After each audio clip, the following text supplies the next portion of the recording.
Hello, I'm Gavin Hoey, and as you can see, it's a wonderful snowy winter's day. So I thought it would be great to come out into the snow and give you some top snow photography tips.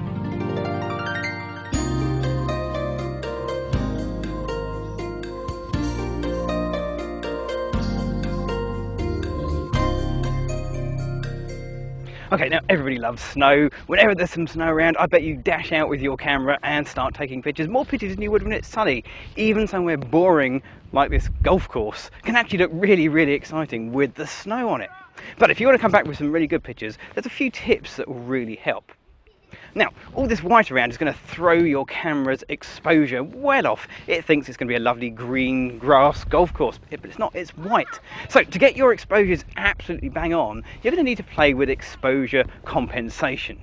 Now, exposure compensation, what you want to do is to increase your exposure by about a stop and a half, and try that. All this white is going to make everything go grey if you don't. So if you want pure white pictures, make sure you've adjusted your exposure compensation.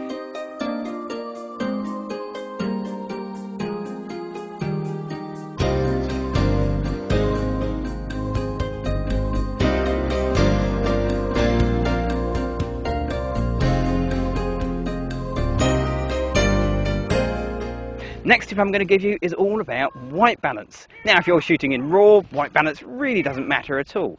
But if you're not shooting in RAW, if you're shooting in JPEG, make sure you set your white balance correctly. Otherwise, you're going to end up with some pretty blue-looking winter photographs. That's not ideal at all, really.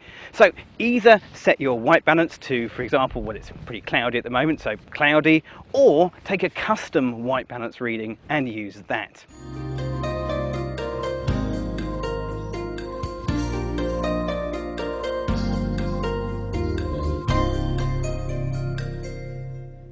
Okay, so the third tip is all about power.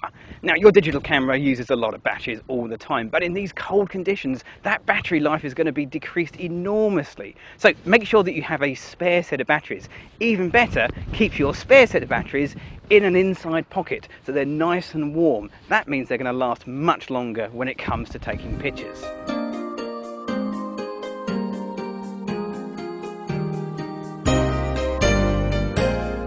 And my final tip is all about keeping warm and dry. Now, not only yourself by wearing rather silly clothes, of course. Silly clothes normally means warm clothes, so that's a good thing, but also your camera. If you've just got your camera from inside and you brought it outside, then it's going to mist up, you're going to get condensation and pretty horrible pictures. So give your camera a chance to acclimatise to the new colder conditions. Also, when it comes to your gear, make sure that you have a decent camera bag, and if you have one like this with this little kind of protective hood to make sure that you get maximum protection for your equipment, then that's a good thing as well. Finally, remember to take lots and lots of pictures, because it's not going to snow like this again in a hurry, so make sure you get the very best pictures you can. I'm Gavin Hoey. Go out there and take some brilliant pictures.